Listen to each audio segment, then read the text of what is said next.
नमस्कार साथियों, स्वागत है आप लोगों का आपके अपने YouTube चैनल एक्सीलेंट क्लासेज में। साथियों, हम लोग नए वर्ष में प्रवेश कर चुके हैं और इसी के साथ आप सभी को नए वर्ष की हार्दिक शुभकामनाएं। आपके जीवन में नए वर्ष में है ना खुशियां आए, आपका जीवन सुख और समृद्धि से परिपूर्ण हो जाए और ईश्वर करे आपको जीवन में हर कदम पे सफलता मिलती चली जाए। आइए साथियों, इसी के साथ हम क्लास को आज शुरू कर रहे हैं मेरे भाई। देखिए, हम आज क्या देखेंगे इस वीडियो में, तो सल्तनत कालीन प्रमुख तथ्यों के बारे में देखेंगे। यानी जो सल्तनत काल में जो घटनाएं घटी है ना, उनको हम मेन जो बातें हैं जो एग्जाम में पूछे जाते हैं उनको देख लेंगे। तो आइए शुरू करते हैं। देखिए क्या बात है, क्या क्या देखेंगे आज हम। तो जैसे प्रमुख राजवंश हो गए और उसके संस्थापक हो गए, उनको देख लेंगे। उसके बाद हम देख लेंगे मेरे भाई, है ना, जो पुस्तकें हैं और लेखक हैं उन्हें देख लेंगे। उसके बाद सल्तनत कालीन में जो इमारतें बनी थी उन्हें हम देख लेंगे। तो आइए देखते हैं, चालू करते हैं। अब हम बात करते हैं सल्तनत कालीन की, है ना। तो सल्तनत कालीन में क्या था कि कौन कौन से राजवंश आए थे उन्हें हम देख लें। तो सबसे पहले कौन सा आया था आपका, गुलाम वंश। कौन सा आया था, गुलाम वंश। फिर कौन आएगा आपका, खिलजी वंश, है ना। तो इसकी एक ट्रिक है, उसको हम पहले देख लेते हैं। ठीक मेरे भाई, आइए। तो एक ट्रिक है आपका, गुलाब खिले तो सुगंध लीजिए। क्या है मेरे भाई, गुलाब खिले तो सुगंध लीजिए। गुलाब खिले तो सुगंध लीजिए। ठीक, अब इससे हम देख लेंगे भाई कि, है ना, कि कौन कौन से राजवंश आए थे उन्हें देख लेंगे। गुलाब खिले तो, देखिए लिखने में थोड़ी दिक्कत है तो आप थोड़ा समझ जाइएगा। सुगंध लीजिए, सुगंध और लीजिए हो जाएगा, लीजिए। अब देखिए, गुलाब से हो जाएगा आपका गुलाम वंश। ठीक मेरे भाई, खिले से हो जाएगा खिलजी वंश, और तो से हो जाएगा तुगलक वंश, सुगंध से हो जाएगा, है ना, सैयद वंश, और लीजिए से हो जाएगा लोदी वंश। गुलाब खिले तो सुगंध लीजिए, यानी क्या होगा, गुलाम वंश, खिलजी वंश, तुगलक वंश, सैयद वंश और लोदी वंश। तो आइए हम इनको देख लेते हैं कि इन राजवंशों में कौन कौन से शासक हुए और किस वंश का संस्थापक कौन था। तो पहला हो जाएगा आपका गुलाम वंश। अब बात करते गुलाम वंश कब से कब तक चला मेरे भाई। तो देखिएगा, गुलाम वंश की बात करेंगे तो 1206 से लगा के 1290 तक चला। कब से कब तक चला, तो 1206 से लगा के 1290 तक चला है। इसे थोड़ा ध्यान रखेंगे। ठीक मेरे भाई, आइए। अब संस्थापक कौन था गुलाम वंश का, तो कुतुबुद्दीन ऐबक था। कौन था, कुतुबुद्दीन ऐबक था। इन्हें ध्यान रखेंगे। अब ये कब शासक बना था, तो 1206 में बना था और 1210 तक था। इसको ध्यान रखेंगे। तो गुलाम वंश की स्थापना किसने किया था, कुतुबुद्दीन ऐबक था, है ना। और ये 1206 से 1210 तक था। अब ये पोलो खेलते हुए गिर जाएगा और मर जाएगा। पोलो को चौगान बोलते हैं। तो चौगान खेलते हुए इसकी गिर के घोड़े से मृत्यु हो जाएगी। तो इसे ध्यान रखेंगे। अब देखिए, गुलाम वंश में पहला शासक हो जाएगा कुतुबुद्दीन ऐबक। संस्थापक भी कौन होगा, तो कुतुबुद्दीन ऐबक। उसके बाद आएगा आराम शाह, उसके बाद आएगा इल्तुतमिश, फिर कौन आएगा, फिरोज शाह, रजिया सुल्तान, बहराम शाह, मसूद शाह, है ना। उसके बाद नसरुद्दीन महमूद आ जाएगा और गयासुद्दीन बलबन आ जाएगा, कैकुआबाद आ जाएगा और लास्ट में आएगा क्यूमर्स आएगा। तो आइए एक एक को हम थोड़ी सी बातें बस देखेंगे, क्योंकि इसमें हम शार्ट में देखना है सब चीजों को। तो आपको बस, है ना, थोड़ा थोड़ा जानकारी रखना है, क्योंकि आपसे जो पूछे जाएंगे ना वही देखेंगे हम। 2 4 5 मिनट की क्लास है। तो एक बार वापस देखिए, अगर हम बात कर दें गुलाम वंश का संस्थापक कौन था, तो ये हो जाएगा कुतुबुद्दीन ऐबक। कौन हो जाएगा, कुतुबुद्दीन ऐबक हो जाएगा। और इसका शासनकाल होगा 1206 से 1210 तक। कुतुबुद्दीन ऐबक के बाद आएगा आराम शाह। ये अयोग्य शासक होगा और ये 1210 में ही बनेगा और 1210 में कुछ महीने तक रहेगा और हटा दिया जाएगा। ठीक मेरे भाई, उसके बाद आ जाएगा इल्तुतमिश आएगा। अब इल्तुतमिश 1210 या 1211 आप जो भी ले लें, वो 2 4 महीने के लिए शासक रहेगा आराम सा। तो 1210 से लगा के 1236 तक शासन करेगा कौन, इल्तुतमिश करेगा। इसे ध्यान रखेंगे। इल्तुतमिश क्या होगा, कुतुबुद्दीन ऐबक का दामाद और गुलाम दोनों होता है। उसके बाद आएंगे इल्तुतमिश के बाद, है ना, रुकनुद्दीन फिरोज शाह। ये इल्तुतमिश का लड़का होता है और ये भी अयोग्य होगा। तो ये 1236 में शासक बनेगा, लेकिन कुछ दिन के बाद ये हटा दिया जाएगा। उसके बाद आएगी रजिया सुल्तान, है ना। ये आपका इल्तुतमिश की लड़की होती है रजिया सुल्तान, और ये 1236 में शासिका बनेगी और 1240 तक ये शासन करेगी। उसके बाद आ जाएगा बहराम शाह। ये 1240 से 1242 तक रहेगा। उसके बाद आएगा अलाउद्दीन मसूद शाह, 1242 से 1246 तक रहेगा। फिर नसरुद्दीन महमूद आ जाएगा, ये 1246 से 1265 तक रहेगा। और उसके बाद आ जाएगा आपका गयासुद्दीन बलबन, 1265 से 1287 तक ये शासन करेगा। फिर आ जाएगा कैकुबाबाद, और कैकुबाबाद 1287 से 1290 तक शासन करेगा। उसके बाद आ जाएगा क्यूमर्स आ जाएगा, इसे ध्यान रखेंगे। तो क्यूमर्स होगा आखिरी, यानी आपको बस दो ही बात याद रखना है कि गुलाम वंश की स्थापना किसने किया था। तो ये हो जाएगा आपका कुतुबुद्दीन ऐबक, है ना। और गुलाम वंश का अंतिम शासक कौन था, तो शमसुद्दीन क्यूमर्स था, इसे ध्यान रखेंगे। उसके बाद पूछ लेता है सबसे पहले, है ना, सुल्तान बनने वाली महिला कौन सी थी, तो रजिया सुल्तान थी, इसे ध्यान रखेंगे, 1236 से 1240 तक। अब गुलाम वंश के बाद कौन सा आएगा, तो भाई मेरे खिलजी वंश आ जाएगा। कौन आएगा, खिलजी वंश। अब खिलजी वंश कब से कब तक चलेगा, तो इसे ध्यान रखेंगे, खिलजी वंश 1290 से 12, है ना, 1320 तक चलेगा। 1290 से 1320 तक कौन सा चलेगा, तो खिलजी वंश। अब खिलजी वंश की स्थापना किसने किया था, तो जलालुद्दीन फिरोज खिलजी। कौन किया था, जलालुद्दीन फिरोज खिलजी। और ये 1290 में शासक बना था, बुढ़ापे में था, और 1296 तक था। ठीक मेरे भाई। उसके बाद इसका दामाद और इसके भाई का लड़का होगा ये अलाउद्दीन खिलजी। तो जलालुद्दीन फिरोज खिलजी को मार के शासक कौन बनेगा, तो अलाउद्दीन खिलजी बनेगा, और ये 1296 में शासक बनेगा, और 1306 तक रहेगा। ये एक नंबर का हरामखोर व्यक्ति था, इसको ध्यान रखेंगे। इससे कमीना कोई शासक नहीं था, इतना ध्यान रखेंगे आप। ठीक मेरे भाई। अब देखिए, तो जलालुद्दीन फिरोज खिलजी, है ना, ये खिलजी वंश की स्थापना करेगा। उसके बाद इसका हरामखोर दामाद आएगा, जिसका नाम होगा अलाउद्दीन खिलजी, और ये 1296 में शासक बनेगा अपने, है ना, ससुर को मार के, और 1316 तक ये शासन करेगा। इसके बाद आएगा कौन सा, तो कुतुबुद्दीन मुबारक खिलजी, कुतुबुद्दीन मुबारक खिलजी। ठीक। और ये 1316 से 1320 तक शासन करेगा। उसके बाद फिर आपके एक नए वंश की शुरुआत होगी, जिसे हम कहेंगे तुगलक वंश। ठीक मेरे भाई। अब तीसरा वंश हो जाएगा सल्तनत कालीन तुगलक वंश हो जाएगा। तो तुगलक वंश कब से कब तक रहेगा, तो ये 1320 से 1414 तक चलेगा। 1320 से 1414 तक, लगभग 100 सालों तक इसका शासन रहेगा। अब बात कर दे कि भाई किसने चालू किया था, है ना, तो ये हो जाएगा आपका गयासुद्दीन तुगलक। तुगलक वंश की स्थापना किसने किया था, तो गयासुद्दीन तुगलक किया था। और ये कब से कब तक शासन में रहा, तो 1320 से 1325 तक रहा, ये 5 सालों तक शासक बना रहा। उसके बाद कौन आएगा, तो MBT मोहम्मद बिन तुगलक। इसके बाद शासक बन जाएगा मोहम्मद बिन तुगलक, और ये 1325 से 1351 तक रहेगा, लगभग 25 सालों तक ये शासन करेगा, इसको ध्यान रखेंगे। फिर आएगा फिरोज शाह तुगलक, है ना, और ये 1351 से 1388 तक शासन में रहेगा। उसके बाद आएगा गयासुद्दीन तुगलक सेकेंड, गयासुद्दीन तुगलक सेकेंड आएगा, और 1388 और 89 यानी कुछ महीने तक ये शासन करेगा, इसको ध्यान रखेंगे। उसके बाद आएगा अबू बकर शाह, अबू बकर शाह आएगा मेरे भाई 1389 में, और 1390 तक, ये मतलब ये भी 4-5 महीने तक ही शासन करेगा, एक वर्ष के अंदर ही ये भी हटा दिया जाएगा। फिर उसके बाद आएगा नसरुद्दीन मोहम्मद शाह थर्ड, नसरुद्दीन मोहम्मद शाह थर्ड आएगा, और 1390 से 1394 तक ये शासन करेगा, इतना ध्यान रखेंगे।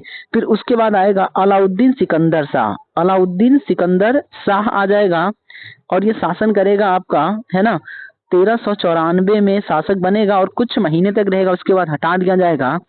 और जो आखिरी होगा वो महमूद शाह हो जाएगा आपका, इसे ध्यान रखिएगा। तो महमूद शाह हो जाएगा, 1394 में शासक बनेगा, और 1413 तक ये शासन करेगा, इतना ध्यान रखेंगे। तो अगर हम बात कर लें कि तुगलक वंश की स्थापना किसने किया था, तो गयासुद्दीन तुगलक। और अंतिम शासक कौन होगा तुगलक वंश का, तो महमूद शाह होगा, इतना ध्यान रखिएगा। अब तुगलक के बाद, है ना, सैयद वंश आएगा। तुगलक के बाद कौन सा आएगा, तो सैयद वंश आएगा, ये चौथा वंश है दिल्ली सल्तनत का। अब ये 1414 में आएगा, और 1451 तक इसके राजा राज करेंगे। अब बात करते हैं कि सैयद वंश की स्थापना किसने किया था, बस यही पूछेगा कि स्थापना किसने किया था, तो ये हो जाएगा आपका खिज्र खान। और कब किया था, तो 1414 में आया था ये, और 1421 तक शासन में था। तो सैयद वंश का संस्थापक हो जाएगा खिज्र खान।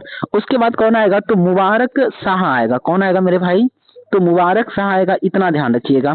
खिज्र खान के बाद मुबारक शाह शासक बनेगा, और ये कब तक रहेगा, तो ये 1421 से 1434 तक शासक में रहेगा। उसके बाद आएगा आपका मोहम्मद शाह, है ना, मोहम्मद शाह 1434 से 1445 तक शासन करेगा। और फिर आखिरी हो जाएगा अलाउद्दीन आलम शाह, और ये 1445 में शासक बनेगा और 1451 में इसका शासनकाल समाप्त होगा और एक नए वंश की शुरुआत होगी जिसको हम बोलेंगे लोधी वंश। ठीक मेरे भाई, तो आइए देखते हैं कि लोधी वंश की, है ना, स्थापना किसने किया था।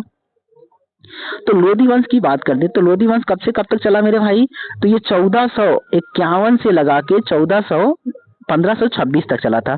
तो 1451 से 1526 तक लगभग ये 75 सालों तक ये वंश चला था। तो अगर हम बात करें कि लोधी वंश का संस्थापक कौन था, तो बहलोल लोधी। कौन था मेरे भाई, बहलोल लोधी या फिर बकलोल लोधी, आप जैसे भी याद रखें, तो ये बकलोल ही था, है ना। बहलोल लोधी लोधी वंश का संस्थापक था।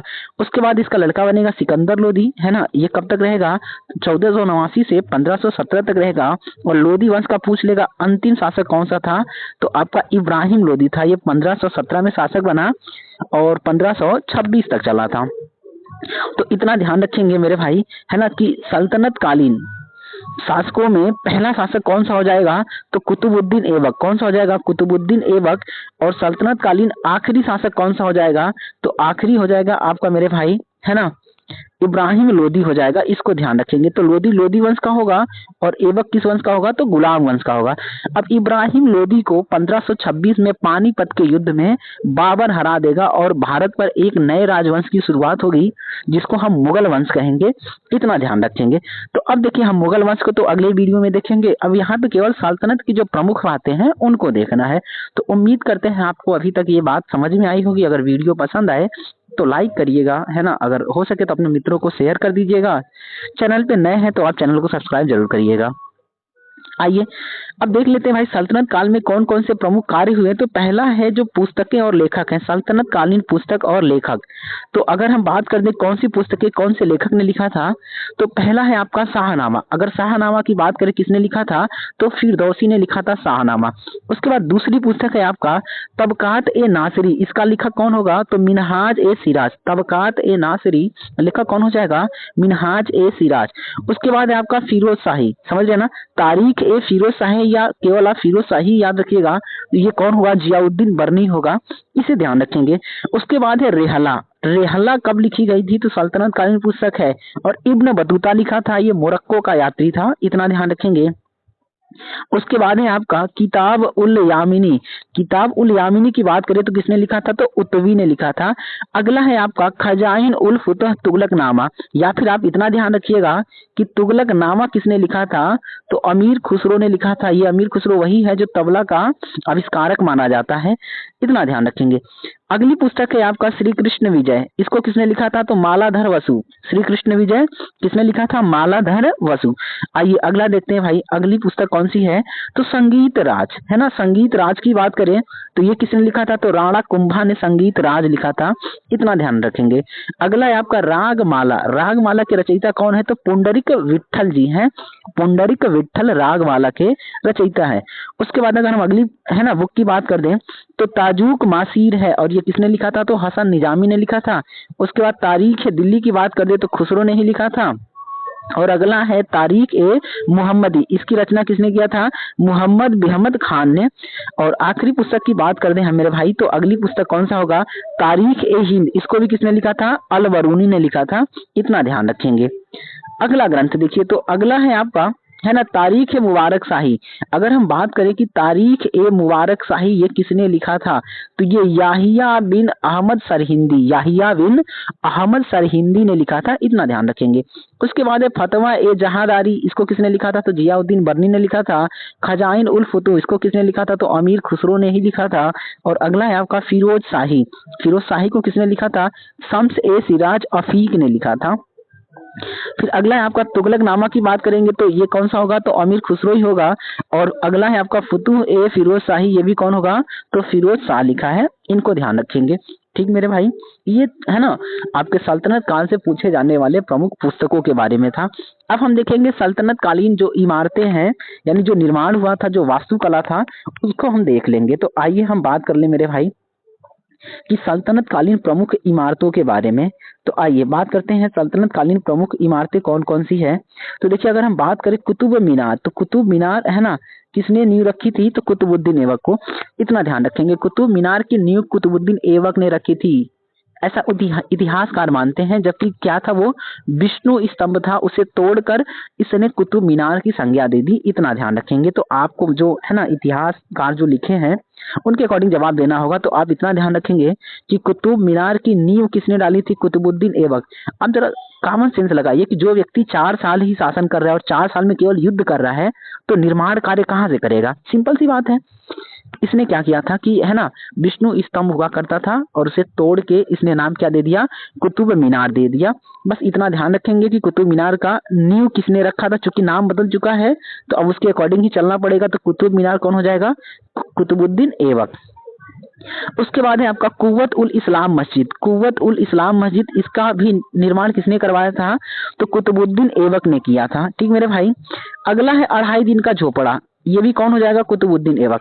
अब ये जो 2.5 दिन का झोपड़ा है, ये 2.5 दिन का झोपड़ा अजमेर में एक संस्कृत महाविद्यालय था। और ये गधा लड़के आ रहा था, युद्ध से आ रहा था, तो विश्राम करने के लिए वहां पे 2.5 दिन रुका था और वहां पे उसने नमाज पढ़ी थी, इसलिए उसको रख दिया गया 2.5 दिन का झोपड़ा मस्जिद। ठीक मेरे भाई। ये विद्यालय को ही तोड़ के क्या बना दिए, मस्जिद। ये गंदे लोग तोड़ फोड़ ही करते रह गए।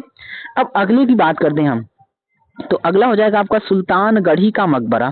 और सुल्तानगढ़ी का मकबरा की बात करें हम, तो इसको भी किसने बनवाया था, इल्तुतमिश ने बनवाया था। इतना ध्यान रखेंगे। अगला है इल्तुतमिश का मकबरा, तो ये कौन बनवाएगा, इल्तुतमिश जो बिल्डिंग बनवाया था उसी में इसको दफना दिया गया। ठीक मेरे भाई। अगला है आपका है ना हौज ए शमसी या फिर शमसी ईदगाह, इसकी बात कर दे तो ये भी कौन हो जाएगा, इल्तुतमिश। और अगला है आपका बलबन का मकबरा, ये किसने बनवाया था, तो बलबन। जो बिल्डिंग बनवाया उसी बिल्डिंग में इसको दफना दिया गया था। इतना ध्यान रखेंगे। अब आओ मेरे भैया अगली इमारत की बात कर दें हम, है ना। तो अगर हम बात कर दें कि सीरी का किला किसने बनवाया था, तो सीरी का किला हो जाएगा अलाउद्दीन खिलजी। हौज ए अलाई की बात कर दें तो ये भी कौन हो जाएगा, अलाउद्दीन खिलजी। और जमात खाना मस्जिद की बात कर दे तो अलाउद्दीन खिलजी हो जाएगा। हजार सितून की बात कर दे तो अलाउद्दीन खिलजी हो जाएगा। और अलाई दरवाजा की बात करें तभी कौन हो जाएगा, अलाउद्दीन खिलजी। इतना ध्यान रखेंगे, इसने केवल नामकरण किया है, समझ रहे हैं ना। वो बिल्डिंगें ऑलरेडी पहले से बनी हुई थी, ये गया युद्ध किया, तोड़ा और उसका नाम बदल दिया। जैसे अभी अपने है ना सीएम योगी जी हैं, तो वो क्या कर रहे हैं, प्राचीन नाम वापस दे रहे हैं। तो ऐसे इन गधों ने क्या किया था, इन गधों ने जो पहले से स्ट्रक्चर बने हुए थे उन्हें तोड़ के और एक नया नाम दे दिया था। इतना ध्यान रखेंगे। तो सीरी का किला कौन हो जाएगा, अलाउद्दीन खिलजी। उसके बाद हौज ए अलाई, ये भी कौन हो जाएगा, अलाउद्दीन खिलजी। जमात खाना मस्जिद, ये भी कौन हो जाएगा, अलाउद्दीन खिलजी। हजार सितून, ये भी कौन हो जाएगा, अलाउद्दीन खिलजी। और अलाई दरवाजा की बात करें, ये भी कौन हो जाएगा, अलाउद्दीन खिलजी। अब हम बात कर ले मेरे भाई अगला, है ना। अगला क्या है आपका, तुगलकाबाद का किला, ये भी कौन हो जाएगा, तो गयासुद्दीन तुगलक। तुगलकाबाद का किला कौन बनवाया था, तो गयासुद्दीन तुगलक। और गयासुद्दीन तुगलक का मकबरा कौन बनवाएगा, तो इसे ध्यान रखेंगे, मोहम्मद बिन तुगलक इसका लड़का। गयासुद्दीन तुगलक का मकबरा कौन बनवाएगा, तो मोहम्मद बिन तुगलक। आइए आगे देखते हैं, है ना। तो मेरे भाई अगर ये वीडियो आपको पसंद आया हो, अगर आपको लगे कि भाई देखना चाहिए, है ना, तो आप देखते रहिए। यकीन मानिए आपके जो भी सवाल बनेंगे ना, यही जो 10-5 मिनट के वीडियो है यहीं से बनेंगे। तो अगर वीडियो पसंद आए तो लाइक करिएगा, अपने मित्रों में शेयर भी कर दीजिएगा। और अगर आप चैनल पे नए हैं तो सब्सक्राइब कर लीजिएगा और दूसरों को भी कह दीजिएगा कि भाई सब्सक्राइब करके हमें सपोर्ट करें। वीडियो देखने के लिए आपका तहे दिल से बहुत बहुत धन्यवाद। आपका दिन शुभ हो। नमस्कार। जय श्री राम।